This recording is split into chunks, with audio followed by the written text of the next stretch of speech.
Japan के किनारे पर एक बार एक जहाज़ आता है। उसके अंदर करीबन 300 लोग हो गए। और ये घटना कब की है? 100 साल पहले की। उनका जहाज़ आता है जापान के किनारे पर, वो लंगर डालते हैं, जहाज़ को रोकते हैं और राजा को संदेश भेजते हैं कि हमें आपके देश के अंदर रहने की अनुमति दी जाए। हम आपके देश में रहकर करीबन जितने आपके यहाँ कुष्ठ रोगी है उनकी सेवा करना चाहते हैं और उनको दवा के माध्यम से अच्छा करने का प्रयास करेंगे। फिर क्या है, राजा को भी संदेश पहुंच गया और राजा भी बड़े खुश हो गए और उनके पास आकर के उनसे बातचीत किए। लेकिन अभी ऐसा है ना कि राजा वहाँ उस समय के जो राजा थे ना, वो स्वयं निर्णय नहीं लिया करते थे। ऐसे पुराने समय की पद्धति थी और आज भी कोई कोई जगह है हुकुमशाही बहुत कम है। नहीं तो अभी देखते हैं कोई कोई जगह राजा भी होता है, सब होता है, लेकिन हुकुमशाही चलाने वाले बहुत होते हैं।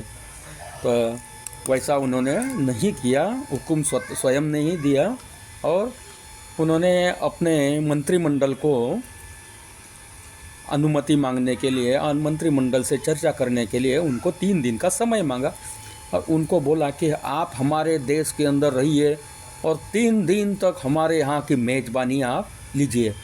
तो सबके मन में तो बड़े बड़े लड्डू फूट गए।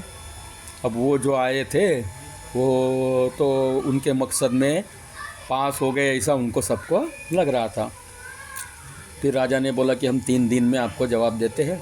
और राजा जी चले गए और मंत्रिमंडल से चर्चा करने के लिए दूसरे दिन सभी मंत्रियों को बुलाए।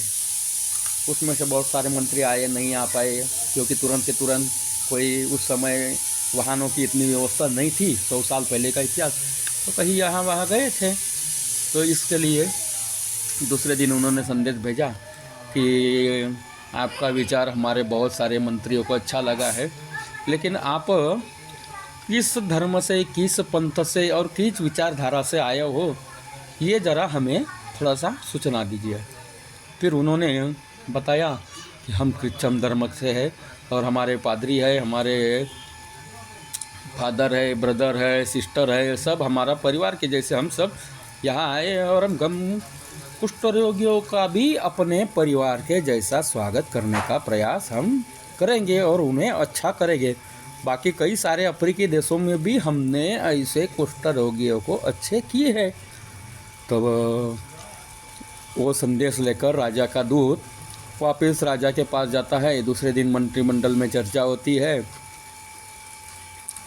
फिर दूसरे दिन भी उनको दूत जाता है, बोले आपकी में हमें बातचीत या आपका जो विचारधारा है बहुत अच्छा लगा है। सभी मंत्री यही चाह रहे, कुछ मंत्रियों के अंदर थोड़ा सा अभी मंत्री आए नहीं है और कुछ जनता भी बाकी है, उनसे मिल कर के सब कुछ बात हम करके आपको बता देते हैं।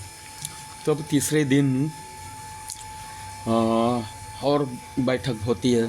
सारे देश के हर कोने कोने से सभी मंत्रियों को बुलाया जाता है। फिर उसमें चर्चा होती है। फिर तीसरे दिन शाम को संदेशा भेजा जाता है कि आपका विचार, आपकी विचारधारा से हमारे देश के राजा, हमारे प्रधान, हमारे सभी नागरिक, हमारे यहाँ के सभी धर्मगुरु बहुत खुश हुए हैं और आपको ऐसी अनुमति दी है हम सब लोगों ने कि हमारे देश से आपका एक जहाज़ और उतना ही बड़ा एक जहाज़ में उतने ही कुष्ठ रोगियों को भरकर आपके देश के अंदर हम भेजना चाहते हैं। आप उनको वहाँ सेवा करिए आपके देश के अंदर, और दूसरा जहाज़ इनको अच्छे होते ही दूसरा जहाज़ भेजने की हम कोशिश करेंगे। फिर क्या है, उनके मन में जो विचार था उनका वो विचार वही पानी पानी हो गया। मतलब उस समय सोच कितनी थी जापान के राजा की कि उन्होंने तब सोचा था तो आज भी वहाँ पर खाली बुद्धिस्ट ही है, बाकी कोई धर्म ने वहाँ एंट्री नहीं की है। तो ये होता है धर्म के विषय में जो सोचते हैं वो अपने ही धर्म को बचा पाते हैं। बाकी तो क्या है, बहुत सारे लोगों की आज वही विचारधारा अपने यहाँ अपन देख रहे हैं। इसलिए सचेत रहिए, कायदे में रहिए, फ़ायदों में रहोगे। जय श्री राम, भारत माता की जय। ऐसी ही रोचक कहानियों को सुनने के लिए सब्सक्राइब कीजिए, लाइक कीजिए, शेयर कीजिए, तभी आपको और हमको सुनाने का मौका मिलेगा, आपको भी सुनने का मौका मिलेगा। जय श्री राम।